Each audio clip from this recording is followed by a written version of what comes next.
দুটি সংখ্যার গসাগু ও লসাগুর সমষ্টি 112 এবং তাদের লসাগু গসাগুর 15 গুণ। যদি একটি সংখ্যা 105 হয় তবে অপর সংখ্যাটি কত?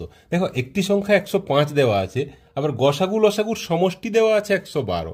আচ্ছা, সংখ্যাটা যদি 105 হয়, তাহলে একটা সংখ্যা যদি 105 হয় তাহলে তার লসাগু হয় 105 হবে বা 105-এর কোনো গুণিতক হবে। তাহলে 105-এর যদি কোনো গুণিতক মিনিমাম 2 দিয়ে গুণ করি 210 হয়ে যাচ্ছে, যেটা গসাগু আর লসাগুর সমষ্টি, তাহলে 112 হতে পারবে না। তাহলে এখানে 105ই লসাগু হয়ে যাবে। তাহলে 105 যদি লসাগু হয়, এখানে কি বলেছে? লসাগু গসাগুর 15 গুণ। তাহলে একে 15 দিয়ে ভাগ করলে আমরা গসাগু পেয়ে যাব। কত পাচ্ছি?